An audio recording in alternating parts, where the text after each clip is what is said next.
Good morning बच्चों। Class third तक जब आप लोग पोएम चैप्टर पढ़ते थे तो उसमें पोएम को राइट किए, लर्न किए, word meaning, hard word, question answer, exercise solve किए और आपका चैप्टर कंप्लीट।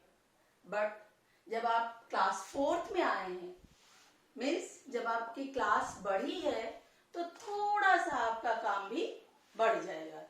और वो काम क्या बढ़ेगा?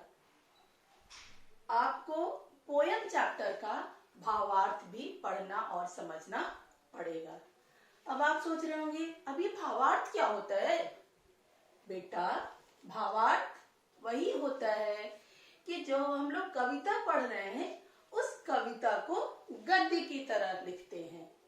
कविता की तरह नहीं लिख करके गद्य की तरह लिखेंगे, वो भावार्थ होगा। उसके अर्थ को, कविता के अर्थ को शॉर्ट में गद्य की तरह। देखिए कैसे लिखते हैं। सबसे पहले देखिए, आपका चैप्टर फर्स्ट है अभिमान देश का। यह है आपका पाठ का नाम। पाठ के नाम को शीर्षक भी कहते हैं। कविता के लिखने वाले को रचयिता कहा जाता है। अर्थात इस पाठ के रचयिता कौन है?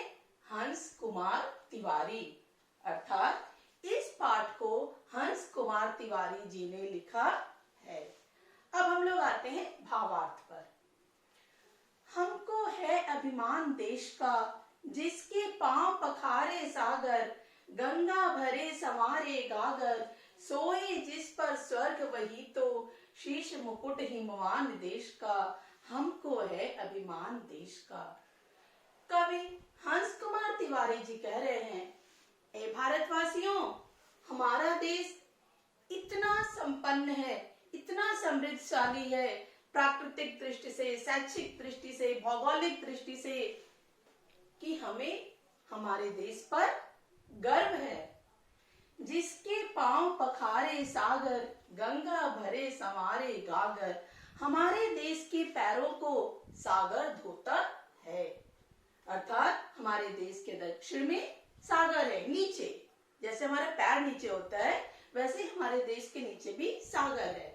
गंगा भरे संवारे गागर, हमारे देश में गंगा जैसी पवित्र नदी बहती है और वह जाकर के अंततः समुद्र में मिल जाती है, अर्थात अपने जल से समुद्र को भर देती है। सोए जिस पर स्वर्ग वही तो, शीश मुकुट हिमवान देश का, हमारा देश इतना सुंदर है कि ऐसा लगता है कि हमारा देश स्वर्ग है।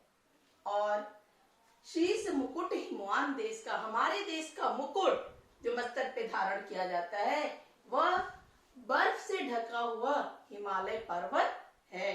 हमको है अभिमान देश का।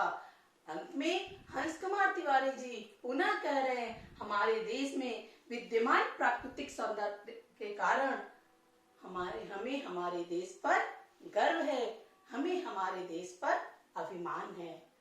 आज की वीडियो में इतना ही। आगे की बातें अगले वीडियो में। धन्यवाद।